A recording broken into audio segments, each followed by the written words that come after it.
हम लोग हमेशा से ही आते हैं, हमारा आस्था है इस मंदिर में, इसलिए आते हैं। बहुत टाइम हो गया भैया, नवरात्र में आते हैं। 2 साल से लगातार आ रहे हैं हम लोग और माता की कृपा है।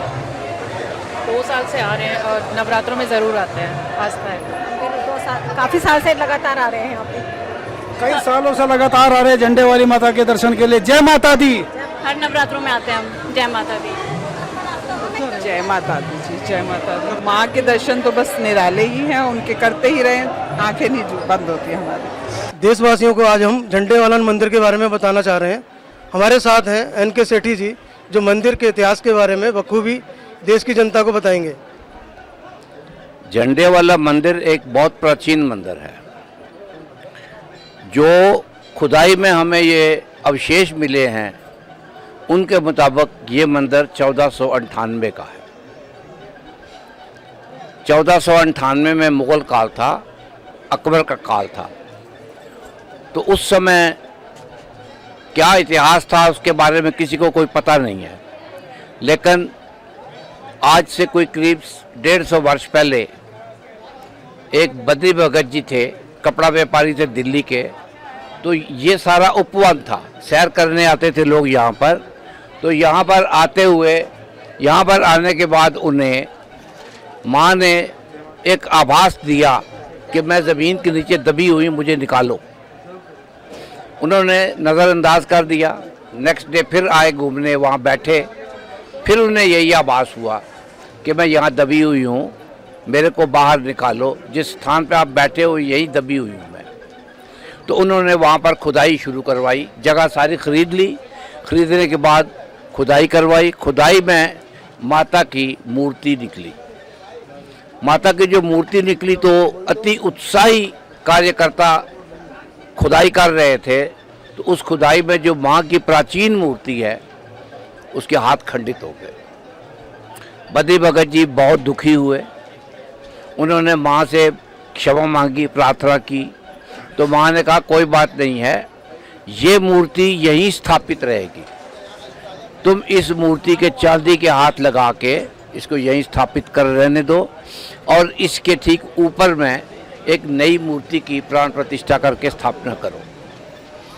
इस मंदिर की जो ऊपर जो नई मूर्ति है उसकी मूर्ति बद्री भगत जी ने स्थापना करवाई थी। उस वक़्त ये मंदिर शहर से बहुत दूर था। तो बहुत दूर था, लोगों को अब कैसे आभास हो कि यहाँ पर कोई मंदिर है।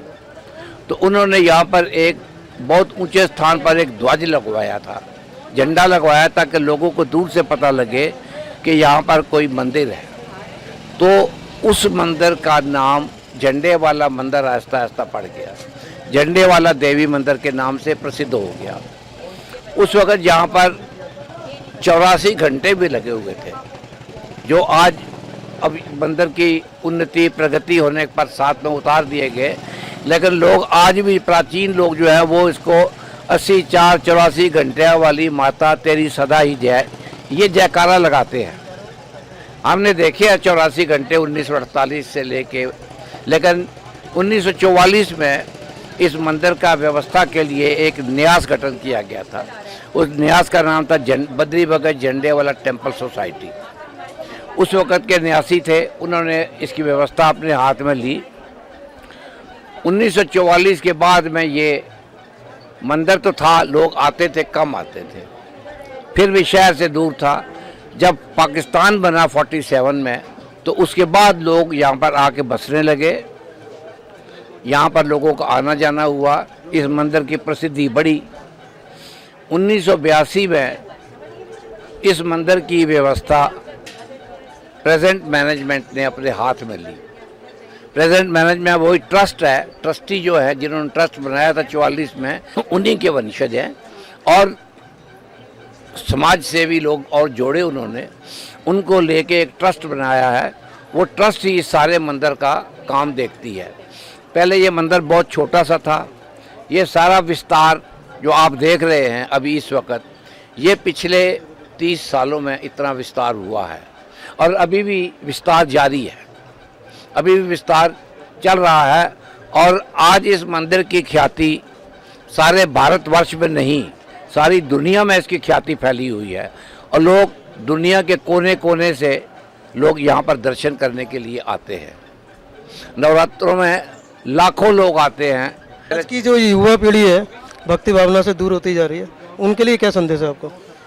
उनके लिए ये संदेश देना चाहता हूँ कि अपनी संस्कृति में, अपने अतीत में विश्वास करोगे तो आपको अपने बारे में भी पता चलेगा कि आप किस वंश से हो, किस जाति से हो। आर्य वंश जो भगवान राम का है, आप उनकी संतान हो। एक और लोग विदेशों से हमारे यहाँ मानसिक शांति के लिए आते हैं देश के मंदिरों में, दूसरी तरफ हमारे ही देश के लोग मंदिरों से दूर होते जा रहे हैं।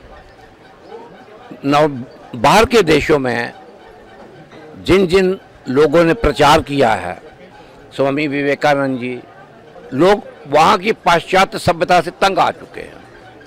इस वास्ते उनका हमारे हिंदू धर्म की तरफ रुझान बढ़ रहा है, वो इसमें रुचि ले रहे हैं। हमारे लोग दूर होते जा रहे हैं, लेकिन मुझे विश्वास है कि आने वाले समय में लोगों को जब मानसिक उनका उद्वेग उठेगा, उनका मन अशांत होगा, तो शांति के लिए वो ज़रूर यहाँ पर आएंगे। क्योंकि अपने धर्म में जो प्रार्थना करने में, जो प्रेरणा लेने में शांति मिलती है, वो ऐसे बाहर में शांति नहीं है। किसी धर्म में शांति नहीं है।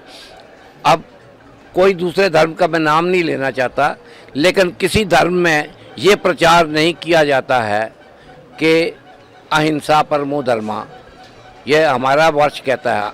हम जब कहते हैं विश्व में शांति हो, विश्व का कल्याण हो, हम ये नहीं कहते हैं कि हिंदुओं का कल्याण हो, हम ये कहते हैं विश्व का कल्याण हो। विश्व में हिंदू, मुस्लिम, ईसाई, क्रिश्चियन सारे रहते हैं। हम किसी का बुरा नहीं चाहते हैं, सबका कल्याण चाहते हैं।